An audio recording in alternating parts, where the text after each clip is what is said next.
그 라이즈가 이번에 이모셔널 팝이라고 자신들의 음악을 규정을 했는데 저는 그걸 보면서도 샤이니의 데뷔 순간이 떠올랐어요. 이미 5월에 이제 성찬과 쇼타로는 NCT를 탈퇴한 상태였어요. 그래서 그 두 멤버가 라이즈에 이식이 되면서 여러 가지 효과를 가져왔죠. 라이즈에서 유일하게 메인 파트를 맡고 있는 멤버란 말이죠. 근데 소희 씨의 보컬을 들어갔을 때는 중저음 때부터 고음역 때까지 어느 파트에 맡겨도 라이즈 같은 팀이 현재 SM 3.0에서는 굉장히 중요한 그룹이에요.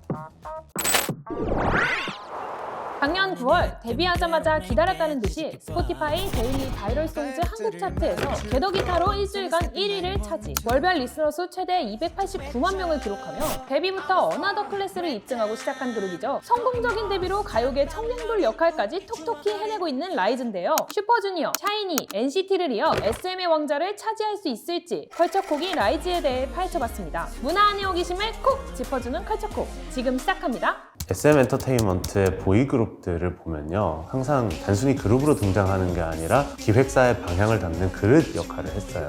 예를 들면 동방신기 그리고 엑소 때는 중화권 시장 공략이라는 명확한 목표가 있었고요. NCT 프로젝트는 사실 슈퍼주니어 때 구현이 됐어야 되는 건데 멤버들 무한 확장, 무한 순환의 모토를 지켜가는 어떤 흐름이 있었잖아요. 결국 이제 이수만 전 총괄 프로듀서가 기획했던 보이그룹의 궁극적인 이상향이 바로 NCT 프로젝트였단 말이죠. 그런데 라이즈 같은 경우는 지금까지 우리가 생각했던 SM의 기획사의 그릇을 잡는 어떤 특징보다는 신인 보이그룹이 등장했다, 이런 신선한 느낌이 저는 굉장히 처음에 와닿았던 것 같아요. 그 라이즈가 이번에 이모셔널 팝이라고 자신들의 음악을 규정을 했는데 저는 그걸 보면서도 샤이니의 데뷔 순간이 떠올랐어요. 왜냐하면 샤이니가 데뷔를 했을 때 자신들의 음악을 컨템퍼러리 팝이라고 이야기를 했었거든요. 그 동시대의 음악을 자신들의 스타일로 구현해서 표현하겠다, 이런 이야기를 했던 건데, 그래서 라이즈도 보면은 이모셔널 팝, 사실 이게 있는 장르는 아니지만 그들이 보고 느끼고 체감하는 동시대의 어떤 음악들을 한데 모아서 뭔가 새로운 스타일로 만들어 나가겠다, 이런 점에서 사실 SM의 역대 보이그룹 중에서도 라이즈는 굉장히 주목할 만한 팀이 되는 거죠. 노래 제목을 보면요, 게러기타, 톡 섹시 타이틀곡은 두 곡이 나왔죠. 이 두 노래의 특징이 뭘까요? 바로 악기가 노래 제목에 사용이 되고 있다는 거거든요. 그런데 악기가 단순히 노래 제목에 사용되는 게 아니에요. 이 노래의 중심에 이 악기 소리가 놓여져 있습니다. 이게 바로 사실 라이즈의 굉장히 중요한 지금까지의 특징이라고 볼 수 있을 것 같아요. 먼저 게러기타부터 좀 이야기를 해보자면, 게러기타는 처음에 이제 인트로 시작하고 나서 굉장히 경쾌한 기타 이제 스트로크가 등장하고 전체적으로 굉장히 펑키한 기타 주법이 계속해서 이어지고, 그러면은 이제 신시사이저가 들어가면서 굉장히 편안한 하나의 팝송이 된단 말이죠. 그런데 이 음악을 들어보면은 노래 자체가 3분이 되지 않아요. 그리고 각 마디마디도 굉장히 짧습니다. 근데 중간에 이제 기타 소리가 굉장히 강렬하게 들어가 있고, 이 기타 소리 때문에 처음 들었을 때 귀에 확 꽂히는 그런 굉장히 이지 리스닝한 팝이 완성이 되는 거거든요. 톡 섹스 같은 경우는 색소폰 악기가 주축이 되죠. 그래서 색소폰 리프가 이제 군데군데 등장하는데, 그렇기 때문에 장르도 게러기타와는 조금 다르게 808 베이스 드럼을 사용을 해서 힙합 음악을 이제 만들게 되는 거죠. 그러니까 라이즈가 이렇게 악기를 강조하고 음악을 강조하는 것은 사실 이게 지금까지 SM 보이그룹들 이제 생각을 해보면 어떤 시스템에 대한 어떤 강한 표상이 있었고, 그리고 뭔가 메시지가 강했잖아요. 지금까지 SM 엔터테인먼트의 음악과 좀 다른 새로운 라이즈의 음악을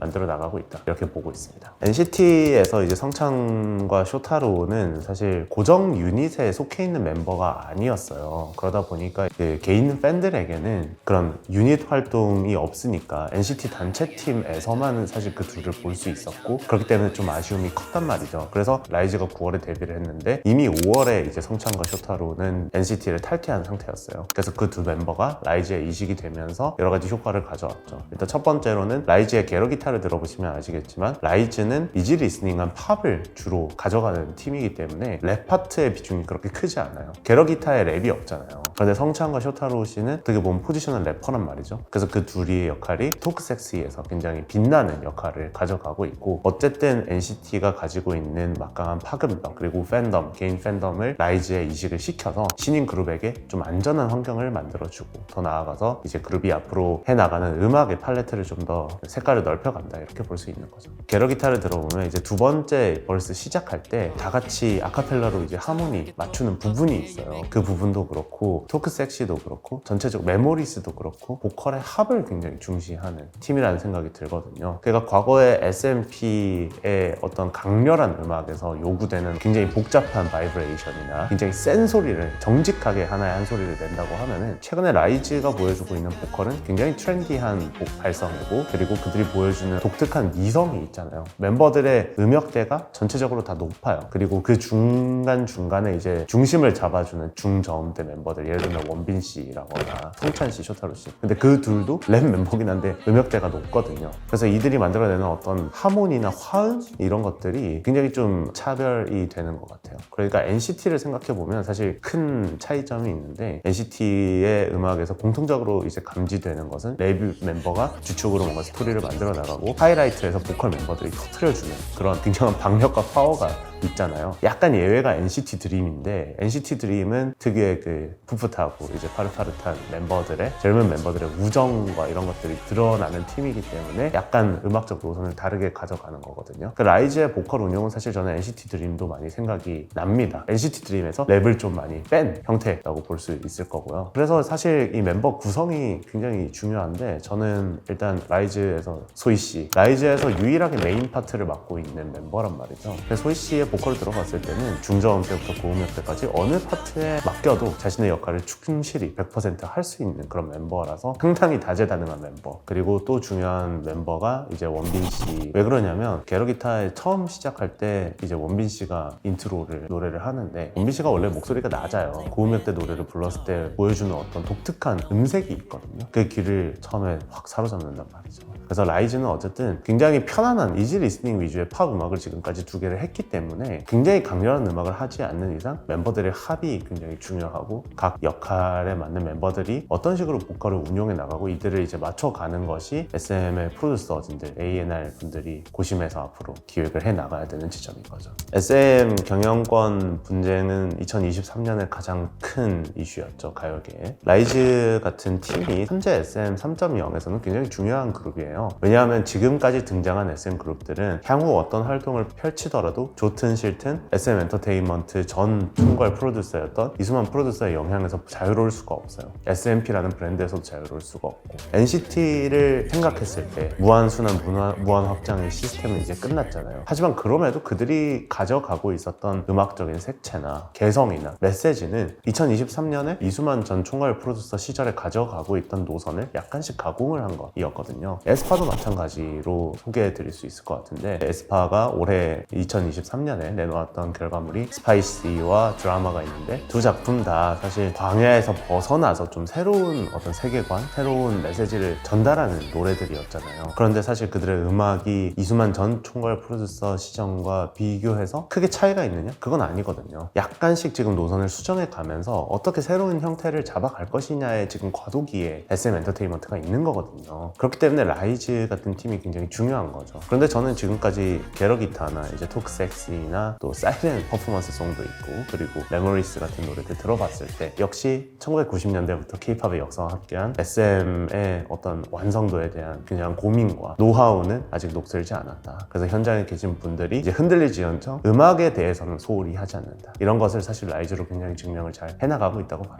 특히 많은 보이그룹들이 대중적 인지도가 너무 낮다는 점을 굉장히 고민을 많이 하고 있잖아요. 대중적 인지도가 낮다는 게 사실 한국에서는 한국 스트리밍 차트에 노래가 올라오지 않는다. 판매량은 높은데 이런 것들은 어떤 시각으로 바라보느냐에 따라서 사실 관점을 다르게 할 수 있는 거거든요. 그러니까 일반적으로 대중음악에 큰 관심을 가지지 않는 입장에서는 이들이 누군지 이들의 음악이 어떤 음악을 하는지 관심이 없을 수가 있어요. 그런데 팬들 입장에서는 계속해서 자신들에게 몰입하게끔 하는 어떤 콘텐츠를 내놓는다는 게 계속해서 결집을 시키는 거거든요. 그렇기 때문에 NCT도 그렇고 스트레이키즈도 그렇고 지금까지 활발하게 활동하고 있는 그룹들이 계속해서 사실 마니아틱한 음악을 함에도 음반 판매량은 계속해서 높아지고 월드 투어 했을 때 좋은 성과를 거두고 있거든요. 사실 이것은 양날의 좀 검이라고 생각을 해요. 왜냐하면 세계관을 중시하는 그룹도 대중적인 노래가 없는 건 아니거든요. 앨범 전체 들어보면 단지 그것을 메인 콘텐츠로 밀지 않을 뿐인 거고요. 근데 최근에 아무래도 보이그룹의 대중적 인지도가 너무나도 낮아지고 그리고 또 사실 K-팝이 이제는 아시아 시장, 유럽 시장보다는 이제 직접적으로 미국 시장을 굉장히 목표로 많이 하고 있잖아요. 그래서 올해 K-팝에서 가장 큰 이슈가 K-팝 J-팝에서 K를 깨야 된다 뭐 이런 주장이 많이 나왔잖아요. 그러면 가장 먼저 한국의 보이그룹들이 취할 수 있는 음악이 뭐냐면 2010년대, 2000년대에 영미권 보이밴드가 했던 음악을 하는 거예요. 그러니까 이제 투모로우바이투게더 같은 경우는 조나스 브라더스와 이제 콜라보레이션해서 Doing Like That이라는 굉장히 경쾌한 디스코 팝을 했었고, 그 전에 BTS가 다이너마이트와 버터로 보여준 음악도 굉장히 대중적이었고, 그런 흐름이 지금 보이는 엑스트 도어도 그렇고 제로 베이스 원도 그렇고 뭐 라이즈도 그렇고 계속해서 그렇게 등장하고 있는 거라고 저는 봐요. 물론 이게 막 그냥 진짜 단순하게 생각하면 이 노래는 대중적이지 않아 이렇게 하고 이제 넘겨버릴 수도 있는 건데, 이 문제가 뭐냐면 빌보드 차트에도 이제는 모든 정말 범대중적인 어떤 팬층을 아울러서 유행가를 만드는 게 아니라 자신의 음악에 깊이 몰입하는 거대한 집단을 데리고 그들로 인해서 영향력을 만드는 흐름이 만들어지고 있거든요. 어떤 컨셉트도 해보고 이 컨셉트도 해보고 저 컨셉트도 해보고, 그러다 보니까 기획할 때 정말 어려워요. 새로운 게 더 이상 나오기 어려운 구조인 거죠. 어떻게 보면 고전적이라고도 할 수 있고 레트로 복고적인 성향이라고도 할 수 있는데, 이런 기획이 최근에 보이그룹들에서 많이 보이는 것 같습니다.